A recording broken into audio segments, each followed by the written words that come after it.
500 kunsillier xeħtu l-vot tagħhom fil-votazzjoni bikrija li saret l-4 wara nofsinhar fid-Dar Ċentrali u fil-kwartier tal-Partit Nazzjonalista f'Tasannat Għawdex, brabta mal-Kunsill Ġenerali Straordinarju tas-Sibt li ġej.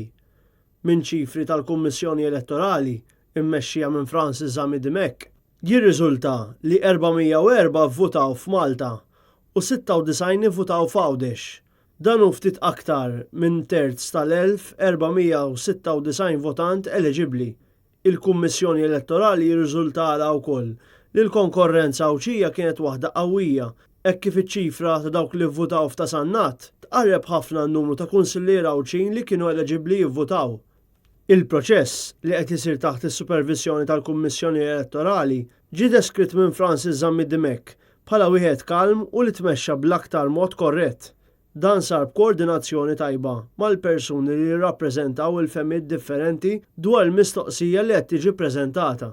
Il-Kunsill Ġenerali Straordinarju ssejjaħ mill-kap tal-Partit Nazzjonalista Adrien Delija waqt li kienu stess li invoka artiklu 30 tal-Istatut.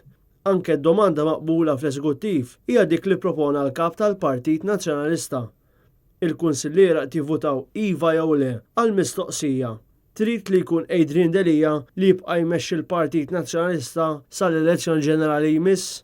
Il-Kunsill Ġenerali Straordinarju jiftaħ is-Sibt fid-9:09 ta' filgħodu u ssegwi l-votazzjoni fid-Dar Ċentrali f'Talpjetà bejn l-10 ta' filgħodu u s-6 ta' filgħaxija bil-Kummissjoni tħejji aktar spazju biex il-kunsilliera jivvutaw. B'hekk jiġi garantit proċess mexxej u tranquill. U importanti li sabiex wieħed ikun jista' jivvota kemm jieħu dokument ta' identifikazzjoni, preferibbilment il-karta tal-identità, la darba jkollu t-tessera għall-2019 imħallsa. Il-kunsilliera kellhom ċans sal-4 f'nofsinhar biex iġeddu t-tessera u jħallsuha.